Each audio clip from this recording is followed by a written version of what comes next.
Hello all, welcome to English Elements. Today in this video I would like to tell you an important and interesting spoken English concept. ನಾನು ನಿಮ್ಮ ಜೊತೆ ಮಾತಾಡಬೇಕು ಅಂತೇಳಿ ಇಷ್ಟಪಡ್ತಾ ಇದ್ದೇನೆ. ಅವಳು ಒಂದು ಹಾಡನ್ನು ಹಾಡಬೇಕು ಅಂತೇಳಿ ಇಷ್ಟಪಡ್ತಾ ಇದ್ದಾಳೆ. ಅವರು ಇಂಗ್ಲೀಷನ್ನು ಓದಬೇಕು ಅಂತೇಳಿ ಇಷ್ಟಪಡ್ತಾ ಇದ್ದಾರೆ.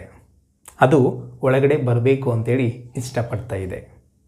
ಹೀಗೆ ನಮ್ಮ ಇಷ್ಟಗಳನ್ನು ನಮ್ರತೆಯಿಂದ ಪೊಲೈಟ್ ವೇನಲ್ಲಿ ಯಾವ ಥರ ಎಕ್ಸ್ಪ್ರೆಸ್ ಮಾಡಬೇಕು ಅಂತೇಳಿ ಇವತ್ತಿನ ಕ್ಲಾಸ್ನಲ್ಲೇ ತಿಳಿಯೋಣ. ಕನ್ನಡದಿಂದ ಇಂಗ್ಲೀಷನ್ನು ಸುಲಭವಾಗಿ ಕಲಿಯಲು ನಮ್ಮ ಚಾನಲ್ನ ಕೂಡಲೇ ಸಬ್ಸ್ಕ್ರೈಬ್ ಮಾಡ್ಕೊಳ್ಳಿ. ಹಾಗೆಯೇ ಪಕ್ಕದಲ್ಲಿರುವ ಬೆಲ್ಲೈಕನ್ನು ಕ್ಲಿಕ್ ಮಾಡಿ ಆಲ್ ಅಂತೇಳಿ ಸೆಟ್ ಮಾಡಿಕೊಂಡ್ರೆ ನಮ್ಮ ಮುಂದಿನ ಎಲ್ಲ ವೀಡಿಯೋಗಳು ನೇರವಾಗಿ ನಿಮಗೆ ಸಿಗ್ತವೆ. ಹಾಗೆಯೇ ಇಂತಹ ವೀಡಿಯೋಗಳನ್ನು ಇಂಗ್ಲೀಷ್ ಕಲಿಯಲು ಇಚ್ಛಿಸುವವರಿಗೆ ಹಾಗೆಯೇ ಗ್ರಾಮೀಣ ಭಾಗದ ಜನತೆಗೆ, ಕನ್ನಡ ಮಾಧ್ಯಮದ ವಿದ್ಯಾರ್ಥಿಗಳಿಗೆ ದಯವಿಟ್ಟು ಶೇರ್ ಮಾಡಿ. ಇಂತಹ ವಾಕ್ಯಗಳನ್ನು ಹೇಳಲಿಕ್ಕೆ ನಾವು ವುಡ್ ಲೈಕ್ ಟು ಎನ್ನುವ ಸ್ಟ್ರಕ್ಚರನ್ನು ಬಳಸ್ತೇವೆ. ವುಡ್ ಲೈಕ್ ಟು ಅಂತಂದರೆ ನಾನು ಇಷ್ಟಪಡ್ತೇನೆ, ಆ ಕೆಲಸವನ್ನು ಮಾಡಲಿಕ್ಕೆ ಇಷ್ಟಪಡ್ತೇನೆ ಎನ್ನುವ ಮೀನಿಂಗ್ ಬರುತ್ತೆ. ಇವೇ ವಾಕ್ಯಗಳನ್ನು ವಾಂಟ್ ಟು ಮತ್ತು ವಿಶ್ ಟು ಅಂತಲೂ ಹೇಳ್ಬೋದು. I want to talk to you, ನಾನು ನಿನ್ನ ಜೊತೆ ಮಾತಾಡಬೇಕು. ಸೊ ಇಲ್ಲಿ ಯಾವುದೇ ಪೊಲೈಟ್ನೆಸ್ ಇಲ್ಲ. I wish to talk to you, ನಾನು ನಿನ್ನ ಜೊತೆ ಮಾತಾಡಬೇಕು ಅಂತೇಳಿ ಆಸೆ ಪಡ್ತಾ ಇದ್ದೇನೆ. ಸೊ ಇಲ್ಲೂ ಕೂಡ ಪೊಲೈಟ್ನೆಸ್ ಇಲ್ಲ. ಸೊ ನಾವು ನಮ್ಮ ಇಷ್ಟಗಳನ್ನು ಬೇರೆಯವ್ರಿಗೆ ನಮ್ರತೆಯಿಂದ ಒಂದು ಪೊಲೈಟ್ ವೇನಲ್ಲಿ ಎಕ್ಸ್ಪ್ರೆಸ್ ಮಾಡಬೇಕು ಅಂತಂದರೆ ವುಡ್ ಲೈಕ್ ಟು ಅನ್ನು ಬಳಸಬೇಕು. Let us see the examples. So ಇದರ ಸ್ಟ್ರಕ್ಚರ್ ಯಾವ ಥರ ಇರುತ್ತೆ? Subject I, we, you, they, he, she, it.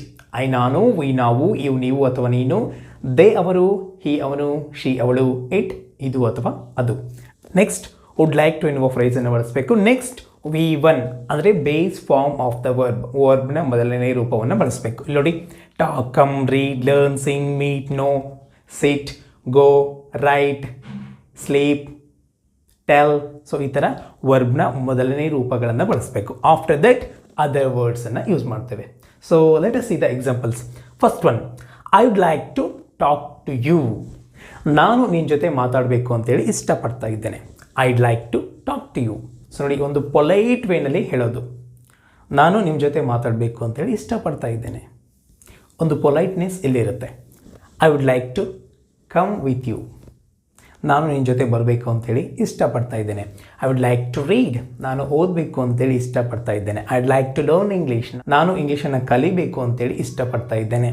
I would like to sing a song, ನಾನೊಂದು ಹಾಡನ್ನು ಹಾಡಬೇಕು ಅಂತೇಳಿ ಇಷ್ಟಪಡ್ತಾ ಇದ್ದೇನೆ. I would like to meet the manager, ನಾನು ಮ್ಯಾನೇಜರ್ನ ಮೀಟ್ ಮಾಡಬೇಕು ಅಂತೇಳಿ ಇಷ್ಟಪಡ್ತಾ ಇದ್ದೇನೆ. ಐಡ್ ಲೈಕ್ ಟು ನೋ, ನಾನು ತಿಳ್ಕೊಳ್ಬೇಕು ಅಂತೇಳಿ ಇಷ್ಟಪಡ್ತಾ ಇದ್ದೇನೆ. ಸೊ ಇವೇ ಸೆಂಟೆನ್ಸ್ಗಳನ್ನು ಇಂದಲೂ ಕೂಡ ಹೇಳ್ಬೋದು. Would like to talk to you, ನಾವು ನಿಮ್ಮ ಜೊತೆ ಮಾತಾಡಬೇಕು ಅಂತೇಳಿ ಇಷ್ಟಪಡ್ತಾ ಇದ್ದೇವೆ. Would like to come with you, ನಾವು ನಿಮ್ಮ ಜೊತೆ ಬರಬೇಕು ಅಂತೇಳಿ ಇಷ್ಟಪಡ್ತಾ ಇದ್ದೇವೆ. ವುಡ್ ಲೈಕ್ ಟು ರೀಡ್, ನಾವು ಓದಬೇಕು ಅಂತೇಳಿ ಇಷ್ಟಪಡ್ತಾ ಇದ್ದೇವೆ. Would like to learn English, ನಾವು ಇಂಗ್ಲೀಷನ್ನು ಕಲಿಬೇಕು ಅಂತೇಳಿ ಇಷ್ಟಪಡ್ತಾ ಇದ್ದೇವೆ. Would like to sing a song, ನಾವು ಒಂದು ಹಾಡನ್ನು ಹಾಡಬೇಕು ಅಂತೇಳಿ ಇಷ್ಟಪಡ್ತಾ ಇದ್ದೇವೆ. Would like to meet the manager, ನಾವು ಮ್ಯಾನೇಜರನ್ನು ಮೀಟ್ ಮಾಡಬೇಕು, ಮ್ಯಾನೇಜರನ್ನು ಭೇಟಿ ಆಗಬೇಕು ಅಂತೇಳಿ ಇಷ್ಟಪಡ್ತಾ ಇದ್ದೇವೆ. ವುಡ್ ಲೈಕ್ ಟು ನೋ, ನಾವು ತಿಳ್ಕೊಳ್ಬೇಕು ಅಂತೇಳಿ ಇಷ್ಟಪಡ್ತಾ ಇದ್ದೇವೆ. ಇದೇ ಥರ ಯು, ದೇ, ಹಿ, ಶಿ, ಇಟ್ಗಳನ್ನೂ ಸೆಂಟೆನ್ಸ್ ಮಾಡ್ತಾ ಹೋಗ್ಬೋದು. ಈಗ ನಾನು ಕೆಲವು ಕನ್ನಡದ ವಾಕ್ಯಗಳನ್ನು ಹೇಳ್ತೇನೆ. ಈ ಸ್ಟ್ರಕ್ಚರನ್ನು ನೋಡಿ ನೀವು ಇಂಗ್ಲೀಷ್ಗೆ ಈಸಿಯಾಗಿ ಟ್ರಾನ್ಸ್ಲೇಟ್ ಮಾಡಿ ಹೇಳ್ತೀರಾ. ಎಸ್, ಅದು ಬರಬೇಕು ಅಂತೇಳಿ ಇಷ್ಟಪಡ್ತಾ ಇದೆ. It'd like to come. ಅವನು ಮ್ಯಾನೇಜರ್ನ ಭೇಟಿ ಆಗಬೇಕು ಅಂತೇಳಿ ಇಷ್ಟಪಡ್ತಾ ಇದ್ದಾನೆ. He like to meet the manager, he'd like to meet the manager. ನೀವು ಇಂಗ್ಲೀಷನ್ನು ಓದಬೇಕು ಅಂತೇಳಿ ಇಷ್ಟಪಡ್ತಾ ಇದ್ದೀರಾ. You'd like to read English. ಅವರು ನಿಜವನ್ನು ತಿಳ್ಕೊಳ್ಬೇಕು ಅಂತೇಳಿ ಇಷ್ಟಪಡ್ತಾ ಇದ್ದಾರೆ. They like to know the truth. ಹೀಗೆ ನಾವು ಸೆಂಟೆನ್ಸ್ಗಳನ್ನು ಈಸಿಯಾಗಿ ಮಾಡಬಹುದು. ಸೊ ಇಲ್ಲಿ ಒಂದು ವಿಷಯವನ್ನು ಗಮನಿಸಿ, ನಾನು ಹೇಳ್ತಾ ಇರಬೇಕಾದ್ರೆ I'd, we'd, you'd, they'd, he'd, she'd, it ಅಂತ ಬಳಸಿದ್ದೆ. ಸೊ ಇವು ಏನು ಅಂತಂದರೆ short forms, contractions. I would, ಇದರ short form I'd. We would, ಇದರ short form we'd. You would, ಇದರ short form you'd. They would, they'd. He would, he'd. She would, she'd. It would, it. ಈ short forms ನಮ್ಮ ಫ್ಲೂಯೆನ್ಸಿಗೆ help ಆಗುತ್ತೆ. ಹಾಗೆಯೇ ನಮ್ಮ language natural ಆಗಿರುತ್ತೆ.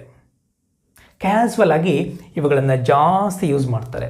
So better to learn these contractions means short forms. I'd, we'd, you'd, they'd, he'd, she'd, it'd. Would plus not, ವುಡ್ಗೆ not ಸೇರಿಸಿದ್ರೆ wouldn't ಆಗುತ್ತೆ. Wouldn't right. ಈಗ ಯಾವುದಾದ್ರೂ ಒಂದು ಸೆಂಟೆನ್ಸನ್ನು ತಗೊಂಡು 4 ಟೈಪ್ಸ್ ಯಾವ ಥರ ಮಾಡಬೇಕು ಅನ್ನೋದನ್ನು ನೋಡೋಣ. ವಾಣಿ ವುಡ್ ಲೈಕ್ ಟು ಡ್ಯಾನ್ಸ್. ವಾಣಿ ನೃತ್ಯ ಮಾಡಬೇಕು ಅಂತೇಳಿ ಇಷ್ಟಪಡ್ತಾ ಇದ್ದಾಳೆ. ಸೊ ಇದು ಪಾಸಿಟಿವ್ ಸೆಂಟೆನ್ಸ್. ವಾಣಿ ನೃತ್ಯವನ್ನು ಮಾಡಬೇಕು ಅಂತೇಳಿ ಇಷ್ಟಪಡ್ತಾ ಇದ್ದಾಳಾ ಅಂತೇಳಿ ಕ್ವಶನ್ ಮಾಡಬೇಕು ಅಂತಂದರೆ ಈ ವುಡ್ಡನ್ನು ಮೊದಲಿಗೆ ಹಾಕೋದು. Would Vani like to dance? Vani dance ಮಾಡಬೇಕು ಅಂತೇಳಿ ಇಷ್ಟಪಡ್ತಾ ಇದ್ದಾಳಾ? ಇಲ್ಲ ಅಂತೇಳಿ ಹೇಳಬೇಕು ಅಂದರೆ ಇದರ negative. Vani wouldn't like to dance. Vani dance ಮಾಡಬೇಕು ಅಂತೇಳಿ ಇಷ್ಟಪಡ್ತಾ ಇಲ್ಲ. ಇದನ್ನೇ ಕ್ವಶನ್ ಮಾಡಬೇಕು ಅಂತಂದರೆ ಈ ವುಡೆಂಟನ್ನು ಫಸ್ಟಿಗೆ ಹಾಕಿ. Wouldn't Vani like to dance? Vani dance ಮಾಡಬೇಕು ಅಂತೇಳಿ ಇಷ್ಟಪಡ್ತಾ ಇಲ್ವಾ? So this is the question. Positive, interrogative, negative, negative, interrogative. ಯಾವುದೇ ಸೆಂಟೆನ್ಸನ್ನು ತೊಗೊಂಡು ಈ ಥರ 4 ಟೈಪ್ಸ್ ಆಫ್ ಸೆಂಟೆನ್ಸ್ಗಳನ್ನು ಮಾಡೋದ್ರಿಂದ ನಮಗೆ ಆ ಒಂದು ಸ್ಟ್ರಕ್ಚರ್ ಮೇಲೆ ಕಮೆಂಟ್ ಬರುತ್ತೆ. ಆ ಒಂದು ಸ್ಟ್ರಕ್ಚರಲ್ಲಿ ಯಾವುದೇ ವಾಕ್ಯಗಳನ್ನು ಮಾಡಲಿಕ್ಕೆ ಸಾಧ್ಯ ಆಗುತ್ತೆ. Now it's time to take the screenshot. Pause the video, take the screenshot and note down all the points and make your own sentences. ನಮ್ಮ ಡೈಲಿ ಕನ್ವರ್ಜೇಷನ್ಸಲ್ಲಿ ಬಳಸ್ತಾ ಹೋಗಿ. ಸೊ ವುಡ್ ಲೈಕ್ ಟು ಯಾವಾಗ ಬಳಸ್ತಾರೆ? ನಾವು ಯಾವುದಾದ್ರೂ ಒಂದು ಕೆಲಸವನ್ನು ಮಾಡಬೇಕು ಅಂತೇಳಿ ಇಷ್ಟಪಡ್ತೀವಲ್ಲ, ಅದನ್ನು ಒಂದು ಪೊಲೈಟ್ ವೇನಲ್ಲಿ ನಮ್ರತೆಯಿಂದ ಹೇಳಲಿಕ್ಕೆ ಈ ಸ್ಟ್ರಕ್ಚರನ್ನು ಬಳಸ್ತಾರೆ. Today's task is what would you like to do? ನೀವು ಏನು ಮಾಡಬೇಕು ಅಂತೇಳಿ ಇಷ್ಟಪಡ್ತೀರಾ? ಒಂದು ಸೆಂಟೆನ್ಸನ್ನು ಮಾಡಿ ಕಮೆಂಟ್ ಮಾಡಿ. ಆ ಸೆಂಟೆನ್ಸ್ನ ಕ್ವಶನ್ ಮಾಡಿ, ನೆಗೆಟಿವ್ ಮಾಡಿ, ಅದಕ್ಕೆ ಕ್ವಶನನ್ನು ಕೂಡ ಮಾಡಿ. ಒಂದು ವಾಕ್ಯವನ್ನು ಮಾಡಿ ಈ ಥರ 4 ಟೈಪ್ಸ್ಗಳನ್ನು ಕಮೆಂಟ್ ಮಾಡಿ. I am waiting for your comments. Coming to the interesting point of the day. Do you know love apple ಅಂಥೇಳಿ ಯಾವ ಹಣ್ಣಿಗೆ ಕರೀತಾರೆ? The answer is tomato.